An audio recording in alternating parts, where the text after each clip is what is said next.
La poesía es el caracol con el que se oyen los ruidos.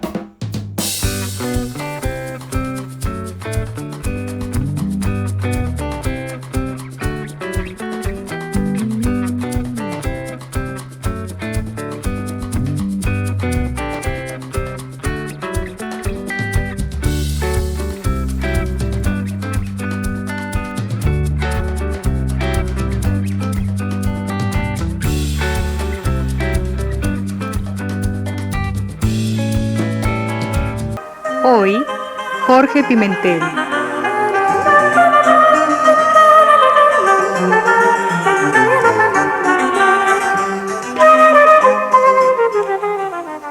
El nombre de Jorge Pimentel en la poesía peruana ya tiene un lugar privilegiado.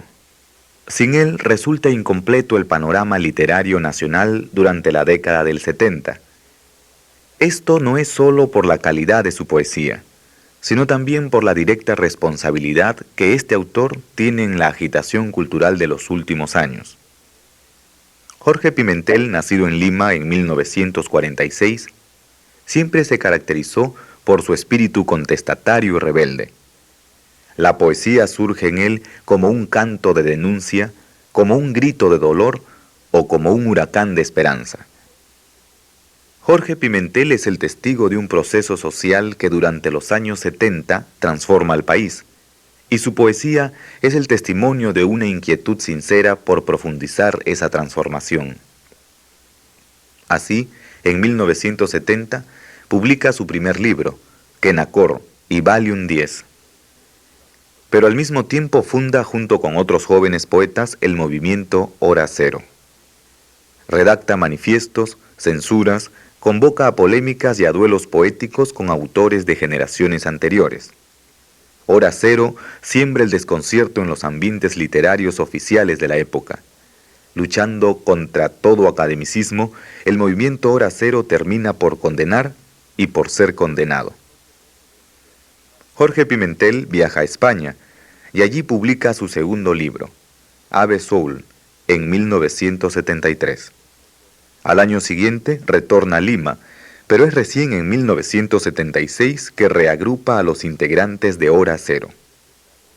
Hoy, lejos del fragor de las contiendas literarias y de los manifiestos subversivos, Pimentel espera la publicación de varios libros escritos en los últimos años. Muerte Natural, Palomino, Trombosis, entre otros, son algunos de los títulos. Las anécdotas pasan, la poesía queda. Y la voz de Jorge Pimentel nos testimonia la conciencia de ese hermoso acto de supervivencia.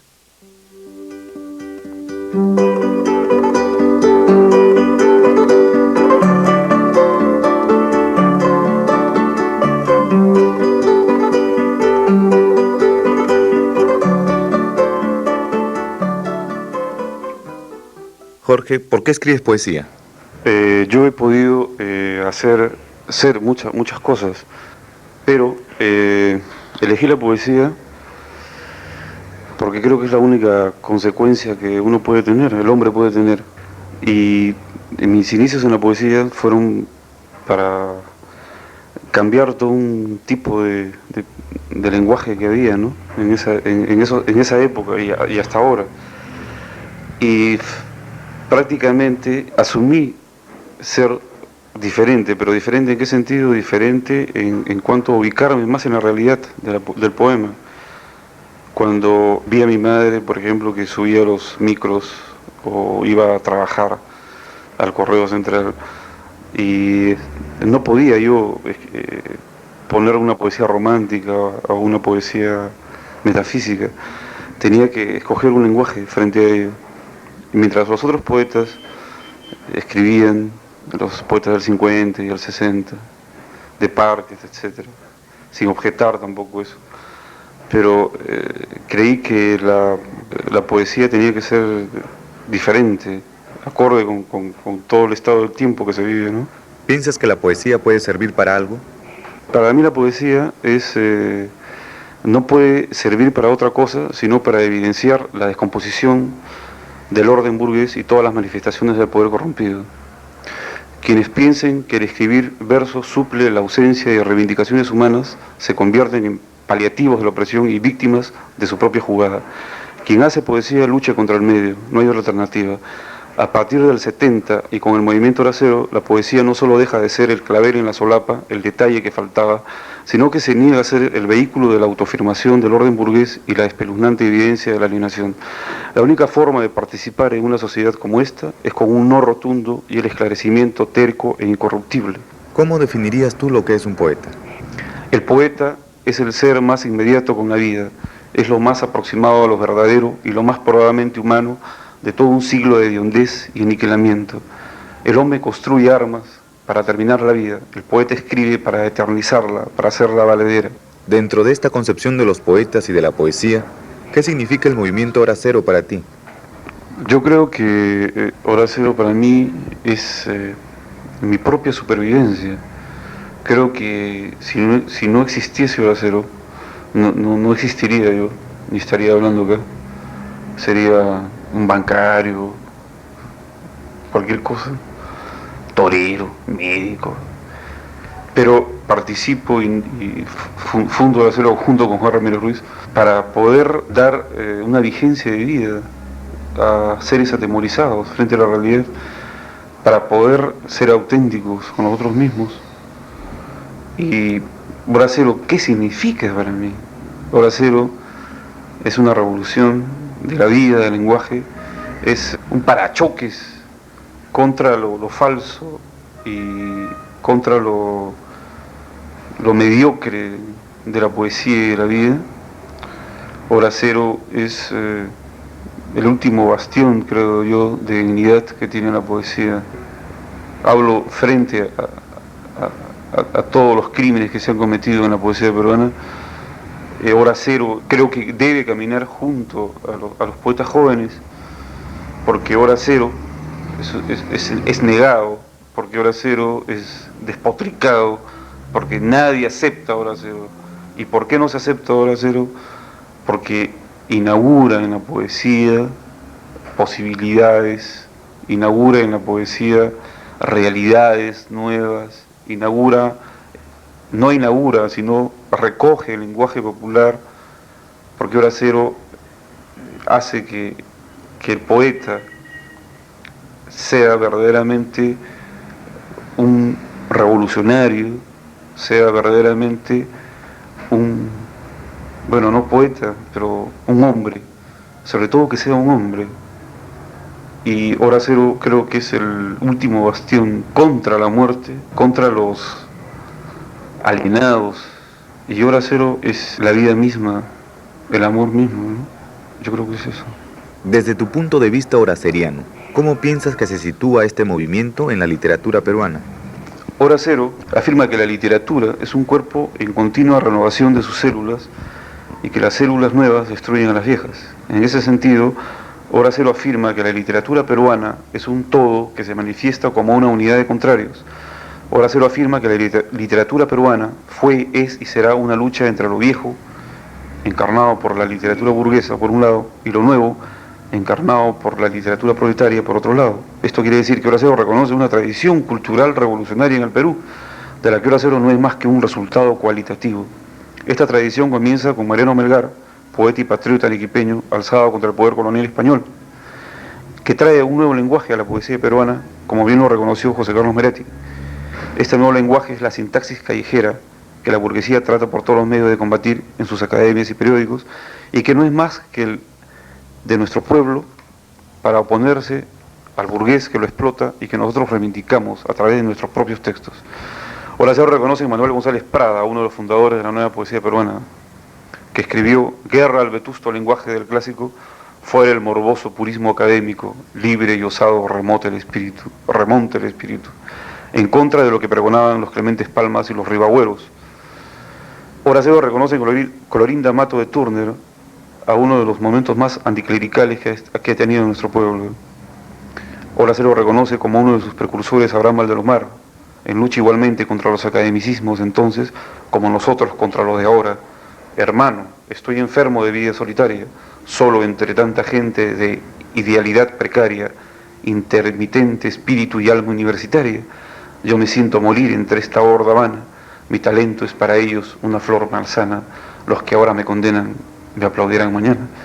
Pero Hora Cero arranca del olvido y para siempre el nombre glorioso de uno de nuestros poetas más encarnecidos, más olvidados, más silenciados por la burguesía intelectual peruana, Alberto Hidalgo, cuya obra en su totalidad es fundamental para el desarrollo de la poesía peruana y latinoamericana, y por lo mismo reconoce Juan Parra del Río y Carlos Oquendo de Amat, conjuntamente con Alberto Hidalgo, a la triada que apoya a la aún solitaria poesía de César Vallejo. Hora Cero se reconoce en César Vallejo y afirma que su poesía permanece viva, fresca y dinámica, y está en contra de todos aquellos que la intentan convertir en mito y en ícono inofensivo, escudándose en él sin haber profundizado su obra, para de ese modo convertirlo en un ente alejado de las masas. Hora Cero afirma que César Vallejo anuncia el fracaso de la poesía peruana hasta fines del 60 y que de ese modo predice el surgimiento de la generación del 70, cuyo impulso es Hora Cero como lo nuevo en la literatura peruana.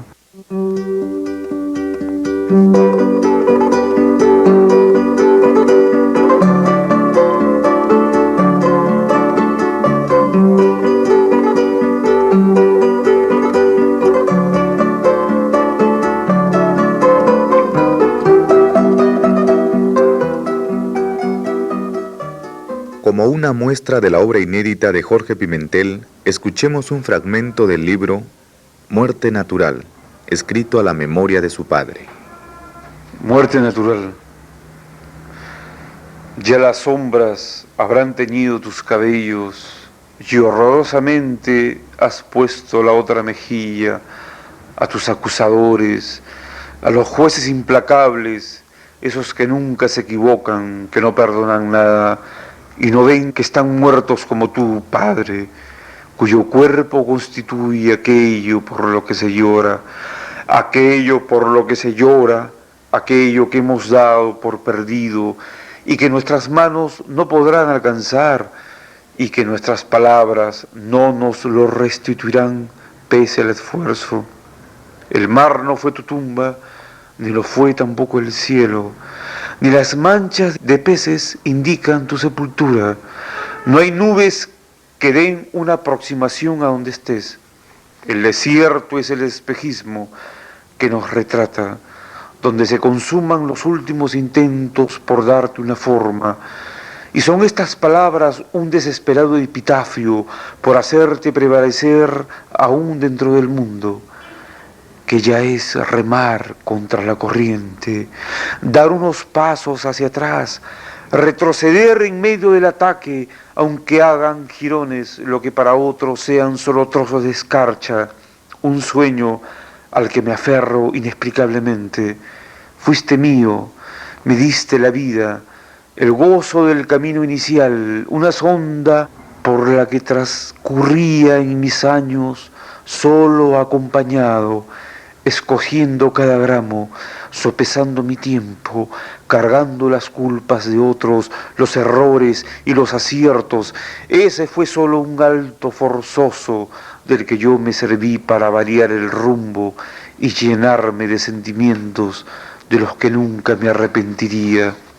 Estoy fijo en el mundo y de ti solo queda el rumor de los verdugos que te remecen con su confiesa, confiesa. Y yo no puedo hacer nada, solo tenderte mi mano que es atravesada por un hilo de luz, mi mano que es interpolarizada por el aire y queda suspendida, indefensa y móvil.